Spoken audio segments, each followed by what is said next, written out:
वारंवार पाठपुरावा करतोय. तरी जे काही आपले एजन्सीधारक आहे त्यांच्याकडनं अतिरिक्त पैसे घेतले जात आहेत. आजही आपल्याकडे पुन्हा निवेदन दिले, काय कारवाई आपल्याकडनं केली जाणार? सर नमस्ते. आज आपणाकडून NCMC कार्ड संदर्भात जे एजंट जास्त पैसे घेतात त्या संदर्भात आपणाकडून जो पत्रव्यवहार करण्यात आलेला आहे आगारात, त्याचं आपण विभागीय कार्यालयाशी संबंधित आमचे जे वरिष्ठ अधिकारी आहेत त्यांच्याशी बोलणं झालेलं आहे आणि सदरचं आपलं जे निवेदन आहे ते निवेदन आजच मेलद्वारे आपण विभागीय कार्यालयास पाठवणार आहोत. संबंधित एजन्सी या महामंडळानं नियुक्त केलेल्या आहेत, त्यामुळं आगार पातळीवर त्याचा कुठलाही निर्णय घेता येत नाही. परंतु अशी घटना आढळल्यास आपण त्याचं तातडीनं विभागीय कार्यालयाशी संपर्क करून किंवा पत्रव्यवहार करून त्या बाबतीत निराकरण करत असतो. त्याच धर्तीवर आजचं आपलं जे निवेदन आहे ते विभागीय कार्यालयात पाठवण्यात येईल. तर याच्यापूर्वी निवेदन दिलं गेलं, त्यानंतर आपण काही ठिकाणी भेटीही दिल्या, तरी ते कारवाई होत नाही. आता यांचा आरोप आहे. यापूर्वी आळे फाट्याला मी स्वतः आणि माझे ATS दोघेही जाऊन आलो होतो. त्या ठिकाणी संबंधित एजंट पैसे घेत असल्याचं आढळून आलं होतं. संबंधित एजंटला आपण तोंडी सूचनाही दिलेल्या होत्या आणि अशा प्रकारचं कुठलंही वर्तन आपल्या कार्यालयात करू नका अशी सूचनाही करण्यात आलेली होती. परंतु संबंधित एजंट हे वारंवार सूचना देऊनही त्याचं पालन करत नाही.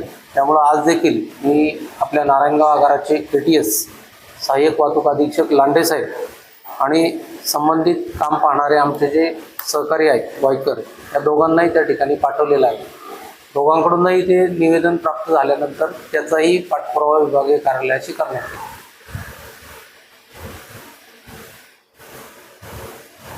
नारायणगावमध्ये पण जास्त त्यांना आपण रेग्युलर पाहू. नारायणगाव आगारात मला वाटतं पाठीमागच्या आठवड्यात आपण सर्व एकत्र भेटलो होतो. त्यावेळी संबंधित जे एजंट आहेत त्यांना त्या सूचना दिलेल्या होत्या आणि मला वाटतं 8 किंवा 9 तारखेला 7 तारखेला आपण भेटलो होतो. 8 आणि 9 तारखेला त्यांचं ऑफिस बंद होतं पावसामुळं आणि त्यानंतर आजपर्यंत त्यांच्याकडं जे काही कार्ड जमा झालेले ते कार्ड वाटपाचंच ते काम करतायत. त्या दिवसापासून त्यांनी आजपर्यंत मला वाटतं एकही कार्ड नवीन नोंदणी केलेलं नाही आणि नोंदणी करताना जर पुन्हा त्या गोष्टीची पुनरावृत्ती झाली, अशा काही गोष्टी आढळल्या तर निश्चितच आपण त्यांचंही निवेदन विभागीय कार्यालयास पाठवून त्यांचा देखील परवाना रद्द करण्यात येईल अशी सोय करू. अडचण आहे की जे काही एजन्सी धारक आहे त्यांचं म्हणणं आहे की आम्ही जे काही कार्ड एवढं 2-3 महिन्यापासून काढतोय, शासनाकडून आमची रक्कम मिळत नाही, त्याच्यामुळे आम्ही जास्त पैसे घेतो. शासनाकडून रक्कम मिळत नाही का ते चुकीमध्ये घेतो? शासनाकडून रक्कम मिळण्याचा आणि त्या गोष्टीचा काही संबंध नाही. संबंधित एजन्सी ही बाह्य संस्था आहे, त्यामुळे ST महामंडळानं ठरवून दिलेल्या नियम, अटी, शर्ती याचं पालन करूनच त्यांनी ते कार्ड म्हणजे एजन्सी घेतलेली असणार आहे. त्यामुळे तो विषय आगाराशी संबंधित नाही. त्यांचा जो ते शेअर जो असेल, कमिशन त्यांचं जे काय असेल ते त्यांना वेळेत आपल्या मंडळाकडून मिळत नाही अशी तक्रार आहे. या संदर्भात आपण वरती वरिष्ठ कळवणार. महामंडळाकडून मिळत नाही हा आगार पातळीवरचा विषय नाही, तो वरिष्ठ लेवलचा विषय आहे आणि संबंधित एजन्सीने ज्यावेळेस करार केला त्यावेळेस त्यांच्या अटी शर्ती काहीतरी असतीलच. त्यामुळे तो आगार पातळीवर त्या गोष्टीचा संबंधित नाही. ही गोष्ट त्यांनी वरिष्ठांशी बोलून किंवा त्यांचे जे एजन्सी धारक ज्यांनी एजन्सी दिली त्यांच्याशी बोलून तो प्रश्न सॉल्व्ह होईल. तो आगार पातळीवरचा प्रश्न नाही.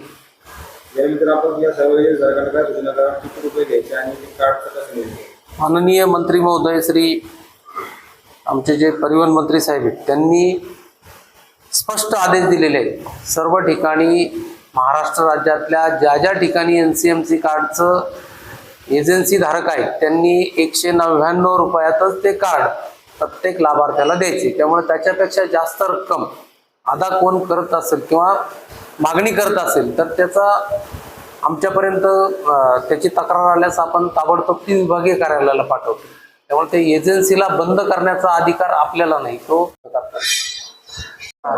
70 वर्षाची ती म्हातारी बाई ती बिचारी तिथं आली आपल्या सांगा. आता आम्ही नाही तिने लवकर प्रवास करत, पण सर्वसामान्य लोक 100% तिने प्रवास करतात.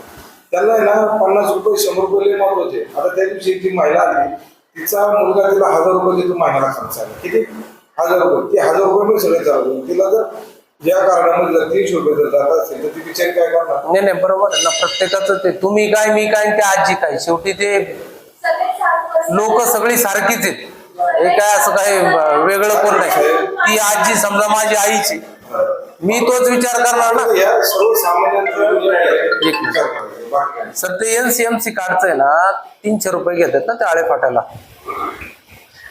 हा, ते त्या संदर्भात आपण तक्रार आता आली ती शेख मॅडमशी बोललो मी. ते म्हणले पाठवून द्या माझ्याकडे, त्याला कव्हरिंग करून मेल करून टाकतो लगेच. हा.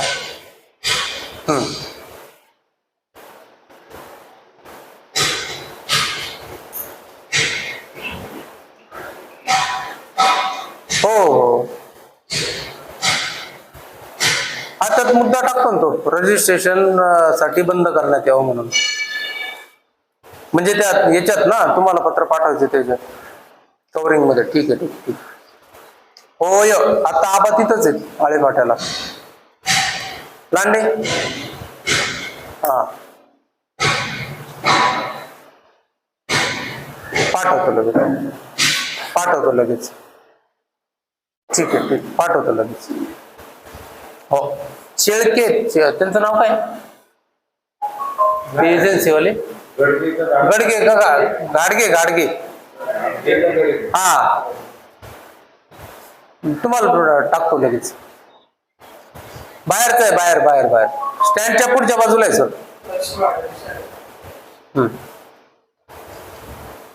आयडी लॉक करायला सांगितलं. रजिस्ट्रेशनला त्याचा आयडी लॉक करायला सांगितलंय. फक्त त्याचं कार्ड वाटप चालू राहील. म्हणजे आजपर्यंत ज्या लोकांचं कार्ड काढले तेवढे वाटप कर. हे बघा, तुम्ही त्या ठिकाणी जाऊन आले, मी जाऊन आलो. आज माझा ATS पाठवलाय मी. ऐका ना साहेब, ही सगळी लोक आपल्या तालुक्यातली जे काम काढणारे, आपल्याला त्यांच्याबद्दल रोज अजिबात नाही. उलट हे जास्त प्रमाणामध्ये झालं पाहिजे, लोकांना त्याची सुविधा मिळाली पाहिजे. मुळात हा विषय. मॅडम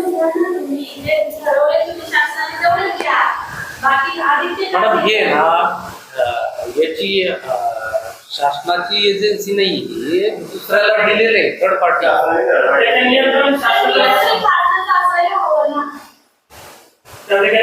आमच्यासाठी या तालुक्याची होईल सोय. काय बघा, तुमच्यासाठी मी काल तुमचं ऐकलं. मी आज स्पेशल माणूस पाठवला स्पीकरवर, तुमच्या देखत त्याच्याशी बोललो.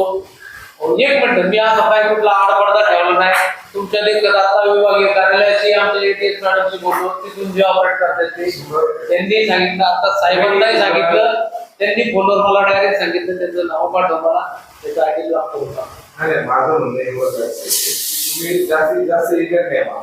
आता या एजंट म्हणणं असेल की आम्हाला ते परवडत नाही, 40,000 कोण असतील तर मला नाव द्या. मग कोण इच्छुक असतील त्यांची नाव द्या मला. आता तुम्ही जे नवीन आहेत ना, ज्यांना पैसे ऐका ना, मला तुम्ही नाव द्या. नाही साहेब, लक्षात घ्या. ते तर लय मोठं सोशल वर्कर, ते एवढं मोठं समाजकार्य होईल. तुम्ही करा, काम नाही ना करू शकत. कुणालाही द्या. मी काय सांगितलं, मी काय सांगतोय, तो 300 रुपये घेतोय ना. मी आज मला नाव द्या, मी उद्या एजन्सीला पाठवून देतो. तुमचं नाही, कुणाचंही द्या. मला